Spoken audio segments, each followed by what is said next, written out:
Friends, இன்றைக்கி நம்ம புதுக்கோட்டை சமையலில் ரொம்பவே சிம்பிளாக ஈஸியாக பண்ணக்கூடிய தக்காளி குழம்பு எப்படி பண்ணுறது அப்படிங்கிறது தான் இந்த வீடியோவில் பார்க்க போகிறோம். அதை பார்க்குறதுக்கு முன்னாடி நீங்கள் நம்ம சேனலில் ஃபர்ஸ்ட் டைமாக பார்க்குறீங்க அப்படின்னா மறக்காமல் நம்ம புதுக்கோட்டை சமையலை சப்ஸ்கிரைப் பண்ணி பெல் ஐக்கானும் கிளிக் பண்ணிக்கோங்க. இப்போ இந்த ரெசிபி எப்படி பண்ணுறது அப்படிங்கிறத பார்க்கலாம். ஃபஸ்ட்டு அடுப்பில் ஒரு கடாய் வச்சுட்டு அதில் ஒரு 2 ஸ்பூன் அளவுக்கு ஆயில் சேர்த்துக்கோங்க. ஆயில் வந்து நல்லா ஹீட் ஆனதுக்கப்புறமா ஒரு 2 வெங்காயத்தை இந்த மாதிரி பெருசு பெருசாக நறுக்கிட்டு சேர்த்துக்கோங்க. இப்போ இதை லைட்டாக வதக்கி விட்டுக்கலாம்.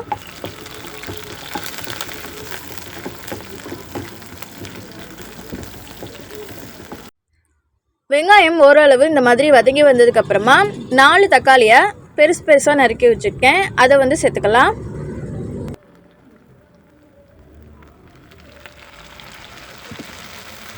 தக்காளியை நல்லா வதக்கி விட்டுக்கோங்க.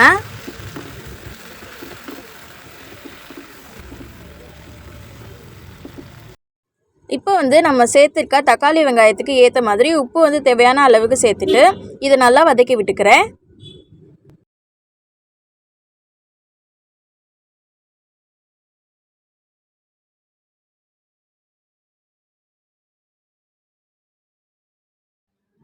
இப்போ பார்த்தீங்கன்னா நம்ம சேர்த்துருந்த தக்காளி ஓரளவு நல்லா வதங்கி வந்துடுச்சு. இந்த மாதிரி வதங்கி இருந்தாலே போதும், ரொம்ப குழைய வதங்கணும்னு அவசியம் இல்லை.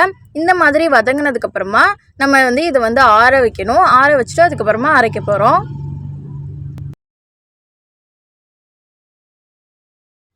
இப்போ நம்ம வதக்கி வச்சுருந்த தக்காளி வெங்காயம் ஓரளவு ஆறிடுச்சு. இப்போ வந்து நான் இது மிக்ஸி ஜாரில் சேர்த்து நான் நல்லா மைய அரைச்சி எடுத்துக்க போகிறேன்.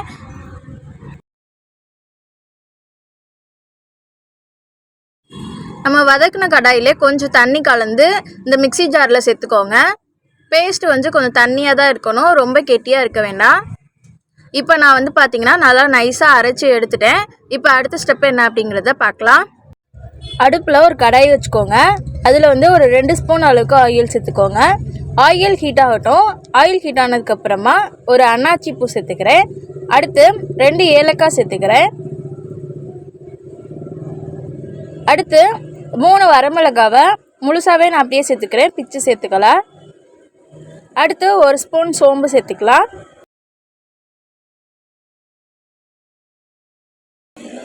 அடுத்து இதில் 1 ஸ்பூன் ஜீரகம் சேர்த்துக்கலாம்.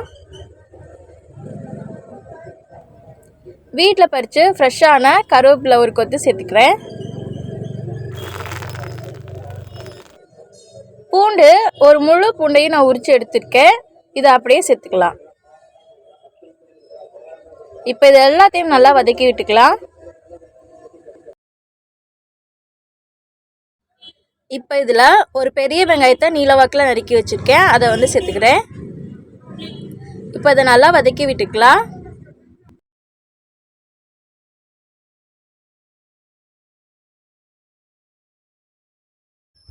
வெங்காயம் ஓரளவு வதங்கினதுக்கப்புறமா 2 தக்காளியை நீளவாக்கில் கட் பண்ணி வச்சுருக்கேன், அதை வந்து சேர்த்துக்கிறேன். இப்போ தக்காளி வெங்காயத்துக்கு தேவையான அளவுக்கு உப்பு சேர்த்துக்கிறேன். இப்போ இதை நல்லா வதக்கி விட்டுக்கலாம். இப்போ தக்காளி வெங்காயம்லாம் நல்லா வதங்கினதுக்கப்புறமா மசாலா தூள் சேர்க்க போகிறோம். 1/2 ஸ்பூன் மஞ்சள் தூள் சேர்த்துருக்கேன். 2 ஸ்பூன் மிளகாய் தூள் சேர்த்துக்கிறேன்.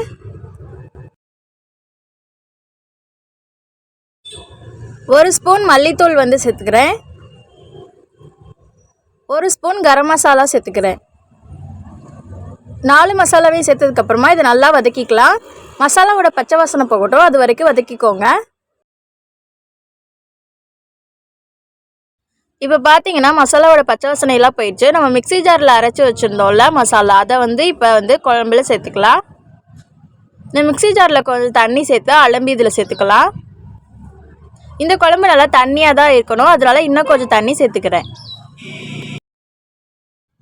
இப்போ இது நல்லா கலந்து விட்டுக்கலாம்.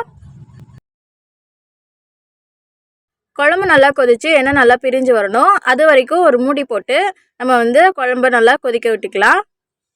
இப்போ ஓப்பன் பண்ணி பார்க்குறேன் பாருங்கள், கிட்டத்தட்ட ஒரு 10-15 நிமிஷத்துக்கிட்ட ஆயிடுச்சு. எண்ணெயும் நல்லா பிரிஞ்சு வந்திருக்கு, நல்லா கொதிச்சுட்டும் இருக்குது பாருங்கள். இந்த மாதிரி தான் உங்களுக்கு இருக்கும் குழம்பு. இப்போ நம்மளுக்கு தக்காளி குழம்பு ரெடி ஆயிடுச்சு.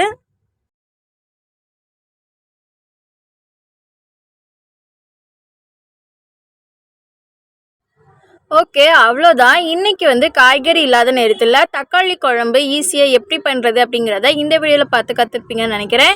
இதே மாதிரியான வீடியோக்கள்லாம் நீங்கள் தொடர்ந்து பார்க்கணுன்னு நினச்சிங்கன்னா நம்ம புதுக்கோட்டை சமையலை சப்ஸ்கிரைப் பண்ணி பெல் ஐக்கானையும் கிளிக் பண்ணிக்கோங்க. நெக்ஸ்ட் வீடியோவில் சூப்பரான ரெசிபியோடு உங்களை பார்க்குறேன். தேங்க்ஸ் ஃபார் வாட்சிங். பாய்.